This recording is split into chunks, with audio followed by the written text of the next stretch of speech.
My friend and I always walked through a wonderful, spacious park when we were younger. It was full of tall trees and it was very nicely maintained. In this large park, there was an abandoned mansion. I can't really say how long it had been there, but on that day, the front door of the mansion was wide open. The two of us decided to check out what was inside the place. As we inched through the door, the very first thing we noticed was that the mansion's floor was littered with crumpled up pieces of paper. We looked at each other and observed that there was no furniture, nothing except for those wrinkled balls of paper. The mansion had 6 rooms in its main floor, and every room we entered had more and more scrunched up pieces of paper. We decided to open up one of the balls of paper to see what was inside. Our curiosity had gotten the best of us.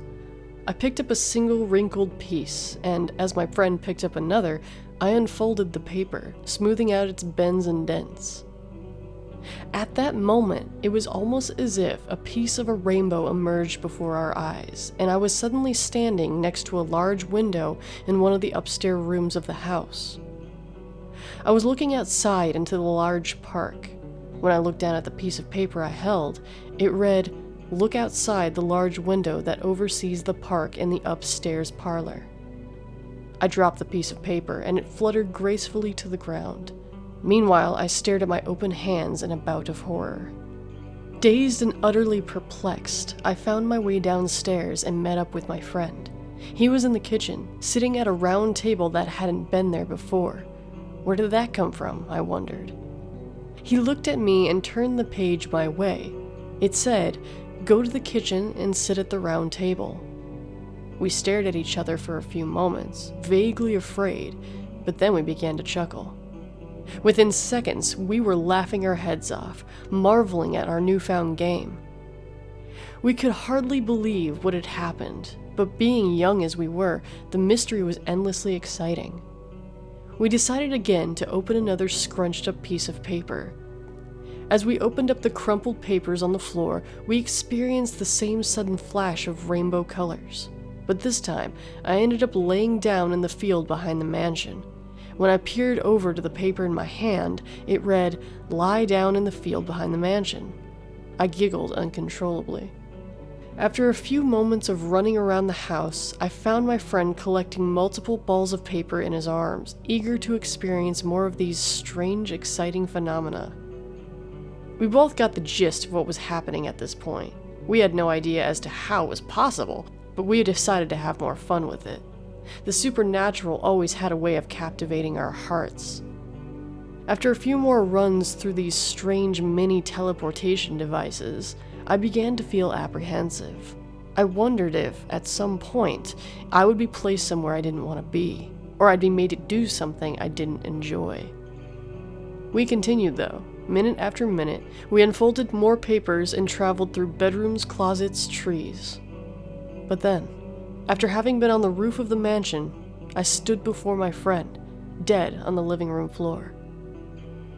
I didn't scream. I couldn't. "Murder him," I read on the crumpled page as I felt a surge of vomit and bile rise in my throat.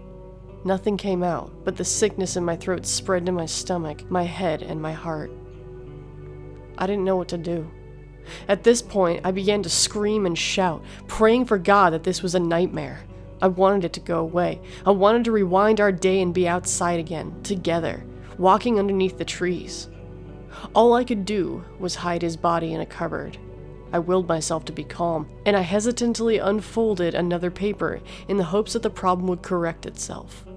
Once again, I saw the colors of the rainbow, and I found myself standing behind a tree several meters away from the house. I could clearly see the front door. Within a few instances, I saw both myself and my friend walk through the door. I began to wonder if I had died, or if I was having an out-of-body experience. I looked at the sheet in my hand, and the only words scrawled upon it were, "Time will repeat itself, a paradox will take place, and it will be allowed." That gave me an idea. In my pocket remained the paper that made me kill my friend. Without looking at it, I crumpled it back up. Quietly, I followed my other self, who had separated from my friend as he explored the rooms of the house. As I crept up behind him, he turned around very suddenly. before he could utter a syllable, I forced the paper in front of my eyes, and in a flash of rainbow colors, I was able to kill my other self.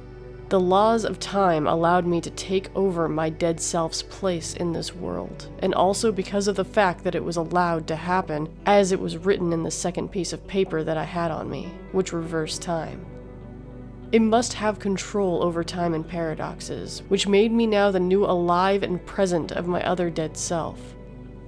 I hid my limp, bleeding other dead self in a cupboard in the upstairs bathroom to rot. To my great relief, I heard my friend call my name downstairs. My friend who managed to stay alive and well, my best friend.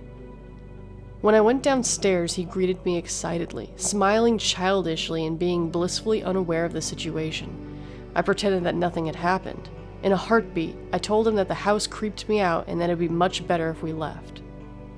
After that day, we never went back to the mansion again. I don't know if anyone saw or heard anything about what happened between us, but I recently heard from another friend that the house had been demolished. And I can tell you with great certainty that while the news was a relief, I dreaded the possible prospect that my corpse was uncovered in the bathroom upstairs.